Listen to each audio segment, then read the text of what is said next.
everyone, welcome back to the channel. Today we're unboxing the brand new Vivo X300 5G in the mist blue color. This is the 16GB RAM and 512GB storage variant, and I'm excited to see what Vivo has included in the box. Let's get started. Here's the retail box. The packaging looks clean and premium with the Vivo X300 branding right on the front. Let's break the seal and open it up. And there it is, the Vivo X300 5G.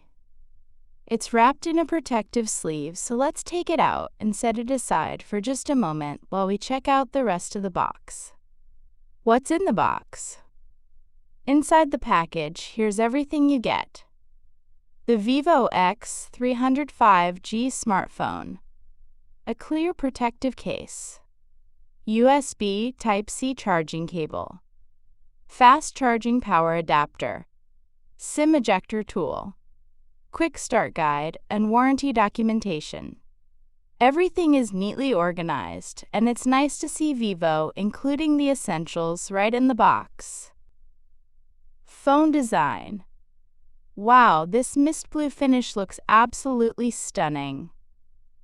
The matte glass back feels smooth and premium, while keeping fingerprints to a minimum. The large circular camera module gives the phone a bold flagship look, and the aluminum frame feels solid and well built. On the bottom you'll find the USB Type-C port, speaker grill, microphone, and SIM tray. The buttons feel clicky, and overall, the build quality is excellent. Power on. Let's press the power button for the very first time. The startup animation looks clean, and the display immediately stands out with its slim bezels and vibrant colors. Outro. So that's the unboxing of the Vivo X300 5G, the 16GB RAM plus 512GB storage model in mist blue. If you enjoyed this unboxing, give this video a thumbs up, and I'll see you in the next one. Thanks for watching.